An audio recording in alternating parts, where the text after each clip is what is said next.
Hey guys, TommyBryson here, and basically, inflation is running out of control, okay? It's been peaking and peaking and peaking to the point where we haven't been on this rate of inflation since the past like 13 years, meaning we're breaking records. But what does that exactly mean, and why should you care about inflation? Well, I'll tell you why, okay?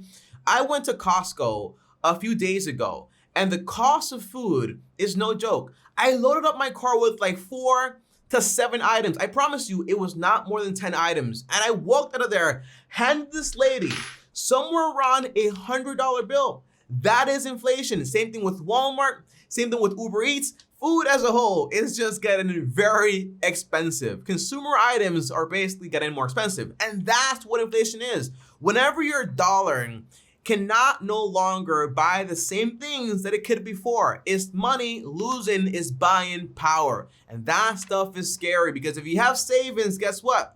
Your savings get evaporated because if you have $1,000, but all you can buy, for example, is a basket of eggs, you got a problem. And that's what happened in Venezuela because those people over there, they make around $132,000 believable money every single month, but the rent over there is somewhere like around $200,000. So that is hyperinflation, not what we're going through, but I want to put in your head, inflation is not a joke. And you're seeing it today with gas prices, food prices, and everything else. Okay, so tell me, what's the point of this video? The point is, I'll tell you exactly what's going on, but more importantly, exactly how do you protect yourself against inflation and what are you supposed to actually be doing? By the way, if you are an investor, you should be scared. If you were an employee, you should be scared. And if you were unemployed, well, you shouldn't be scared because it's actually a pretty good thing for you. And I'll tell you why later in this video, because inflation actually helps you get a job. I'll tell you about that more in this video. So if you guys are new here, make sure to go ahead and subscribe to the channel and hit the bell to get notified. And on top of that, also destroy the like button to keep to date with everything I post on this channel. And by the way, the like button, it helps out with the algorithm. So thank you guys so much for smashing the like button, but just gently, be nice, okay? Be nice. Now, the first thing is, Tommy, what exactly is going on? Well, I'm pretty sure you guys know exactly what's going on, but I'm gonna break it down in a very simple way.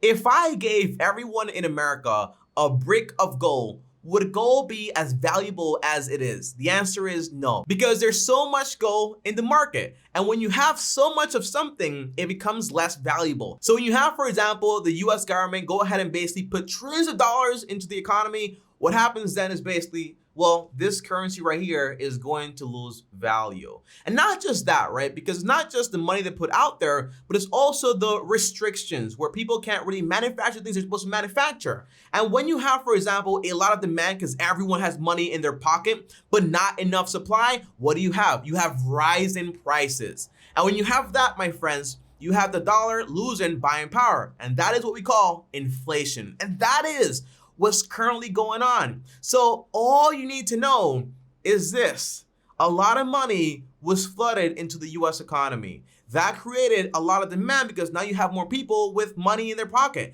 And when you don't have enough supply, that creates, for example, rising prices. And that is a problem if it gets, for example, to hyperinflation. But don't worry just yet, because that's not yet happening. And by the way, did anyone notice, for example, how hard it actually is to buy a property because of the rising lumber prices and basically the restrictions and everything else? And now you have people basically offering to buy properties beyond the appraisal value. And by the way, if you do this stuff, you got a problem. Be very careful buying something that's worth X and you're paying for it X plus 1, because guess what? If this thing right here loses a ton of value, well, for example, the real estate, what are you gonna do? Imagine, for example, you buy a property for $300,000 and now it's worth $250,000. That's a possibility. It happened in 2008. Would it happen today? The answer is no. But paying, for example, extra money for a property, that is not the best business sense, okay? Now, tell me, okay, I know what's going on here, but what do I do about it? Well, the first thing is, guys, what do you do if you're not, for example, a millionaire with a lot of money in investments, or, for example, a real estate mogul with like 50 units or 1,000 units, and all you do is just raise rents to keep up with inflation like that? What do you do if you're just the average person and you want to make sure your money is actually safe? Well, the normal solutions are not really working that well, and here's why. Because the solutions are usually, hey, Put your money into assets that are basically going to appreciate with time and also pay you money, right? So, hey, I'm gonna put my money into real estate, but real estate has a lot of demand right now and not enough supply. So that means I'm gonna be paying a premium. And over time, that's not the best idea because it's messing up my appreciation math, right? On top of that, well, just put money in the stock market. Well, if I buy into the stock market right now and the prices are so high and then it crashes, what the heck do I do then? Well, it sounds like you gotta wait for a recovery. Or for example, well, I'm not gonna do anything. Paralyzed, no invest into real estate or no invest into the stock market. I'm just gonna save my money into my high yield savings accounts. Well, high yield savings have been trashed forever. Even when high yields are paying, for example, 8%, the market made you more money. So they've been trashed forever. And right now, they're not even paying you 1%. So how the heck are you supposed to protect your money when it cannot keep up with inflation? Okay, it doesn't make sense. And by the way, this is not by accident, it is on purpose. It's because the Fed wants to promote basically spending. It wants to grow the economy. It wants to make sure we don't go into recession or into a depression. So what do they do? If interests are so low and it makes no sense to save money, you want to spend money. You want to invest money, but then people out there are basically spending more money than the real estate is actually worth. So if those solutions are not working, what the heck am I supposed to do, right? What do I do if I can't buy real estate at a good price? What do I do if the market is too high? And what do I do if my savings is trashed and it has been for a very long time, okay? What do I do then? Well, the answer is you move to Canada, okay? Canada is a great solution. Just kidding, okay? It's a joke. Everyone relax, okay? But the real solution is that you execute something called patience, okay?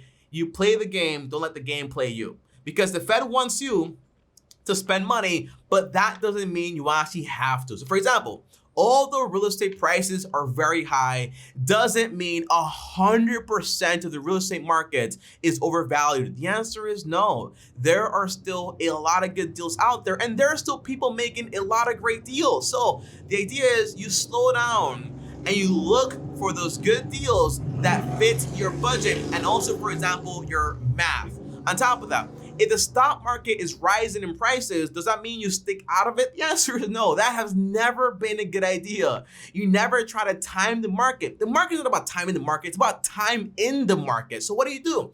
The answer is you slow down. You do dollar cost average. You invest a good amount of money and you put your money into good investments. This way, you keep investing. You keep investing. If it dips, you lose money. Guess what happens? You buy more. You buy more. You buy more. You keep doing that over the long term. That's what you do there. Now, if savings accounts are very, very trash, what do? Do you stop saving money? The answer is no, of course not, right? You only save for your emergency account. That's what I do. On top of that, you only keep money in there that you're going to spend, for example, in the next year. That's the idea. Why, Tommy? Why would I do that? Because basically, if I save my down payment for my home in the stock market, but then it crashes, terrible idea. I have to wait for recovery. If I buy a home when I'm not ready and it's too expensive, terrible idea because basically I overpaid. So just keep that money in there because again, we don't have hyperinflation. That's when basically we have double digits every single month. We don't have that. We're not Venezuela, okay? That what happened to them over there was crazy. That's not happening right now to us, so don't worry. And by the way, I don't want to scare you. I'm not CNN, I'm not Fox News, that's not what I'm here for, okay? I don't care about that stuff. I want you guys to understand something, guys. The government is not stupid. The Fed is not stupid. They care about their money just as much as we care about our money. So they have the tools necessary that if anything were to happen very crazy, they can slow down the economy by raising interest rates, okay? And then you have people slow down and borrowing money, which then basically slows down the economy a little bit, okay? Step by step. That is the idea. So don't get too scared about this stuff. Just be patient. Because remember, right?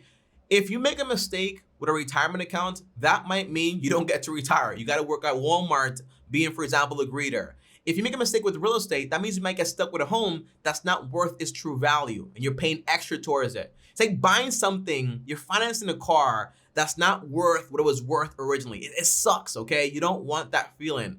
So, by the way, guys, when you think about this, also think about the positives here. If the US did not flood the economy with money, what do you think would have happened? The answer is potentially a recession could have led into a depression. And that is a lot worse than having, for example, a little inflation. So again, I don't want you guys to worry about this. This stuff is normal. So in the end, guys, here is exactly what I'm gonna do and what my plan actually is. And by the way, the pandemic has been terrible. We can all agree on that. But in reality, it has created a lot of opportunities and also created a lot of jobs, okay? So also look at the good things. If you focus only on the bad, you're never going to rise above it. So, when you think about everything that's going on here, remember, for example, this is just inflation, not hyperinflation. So in reality, remember when I told you that I would tell you exactly why inflation helps you get a job? Because in reality, if it becomes more cheaper for a company to borrow money, basically do more marketing, increase the sales, and make more money, in the end,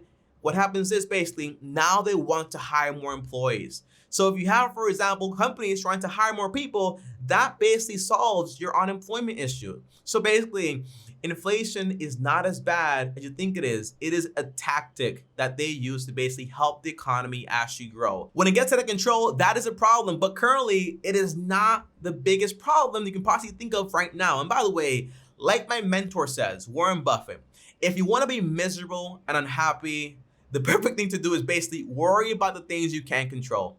And inflation is one of those things. You can't control what the Fed does, what the government does, but you can control what you do. If you want to be happy, worry about the things you can actually do. So me personally, what am I doing? Am I buying real estate? The answer is no. Too expensive. But am I still looking? The answer is yes. When I find a deal, I'll pull the trigger. On top of that, the stock market. Am I going to go ahead and put all my money into this market? The answer is no. I would never put all my eggs into one basket. So what do? I invest 10, 20% using dollar cost average, meaning I invest the same amount of money every single time I invest. Boom. And on top of that, I put my money into a diversified bunch of index funds. That way I don't carry that much risk. Okay, that's what I do. And as far as for my savings accounts that's been trashed forever, I don't put all my money in there. I put my emergency fund and the money I'm going to use in the next year for buying a home and so on. That's what I'm currently doing. But I'm not going to be impatient. I'm not going to go crazy. Now, there is one thing I do want to tell you. If you already have a job and inflation is happening, and now it's more expensive for you to buy basically goods like food and things you actually need in life to actually live off, your salary is not enough anymore, guess what? You have to negotiate your salary to the current market rate. Now, your employer does not care about inflation. They care about saving money and making money. That's what businesses care about. So you got to go out there, do your research, okay?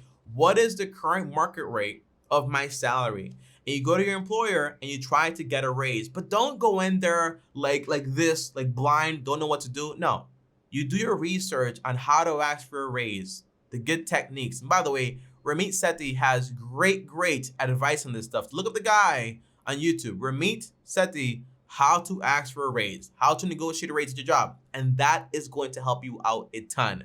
Because I don't want you to be frozen with the same salary but rising prices, because basically that's not fair to you, okay? So make sure you negotiate your raise to actually raise it. If you're unemployed, go get a job, because guess what?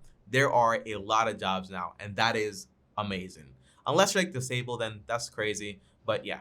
If you can get a job, get a job. But guys, overall, that is it for this video. I'm not CNN or Fox News, so I'm not trying to scare you. So here is the truth. That's what's going on with inflation and how you actually protect yourself. And as always, subscribe to the channel, smash the like button. It helps a lot. If you guys want to call me directly, join me on my third channel called the TommyBryson Show, where I take calls from Monday to Friday over there. Link down below to schedule a call today. If you want to DM me on Instagram at TommyBryson. If you want more videos, for example, how to invest money the way I do, here's a video right here. Click my face right here. And as always, peace.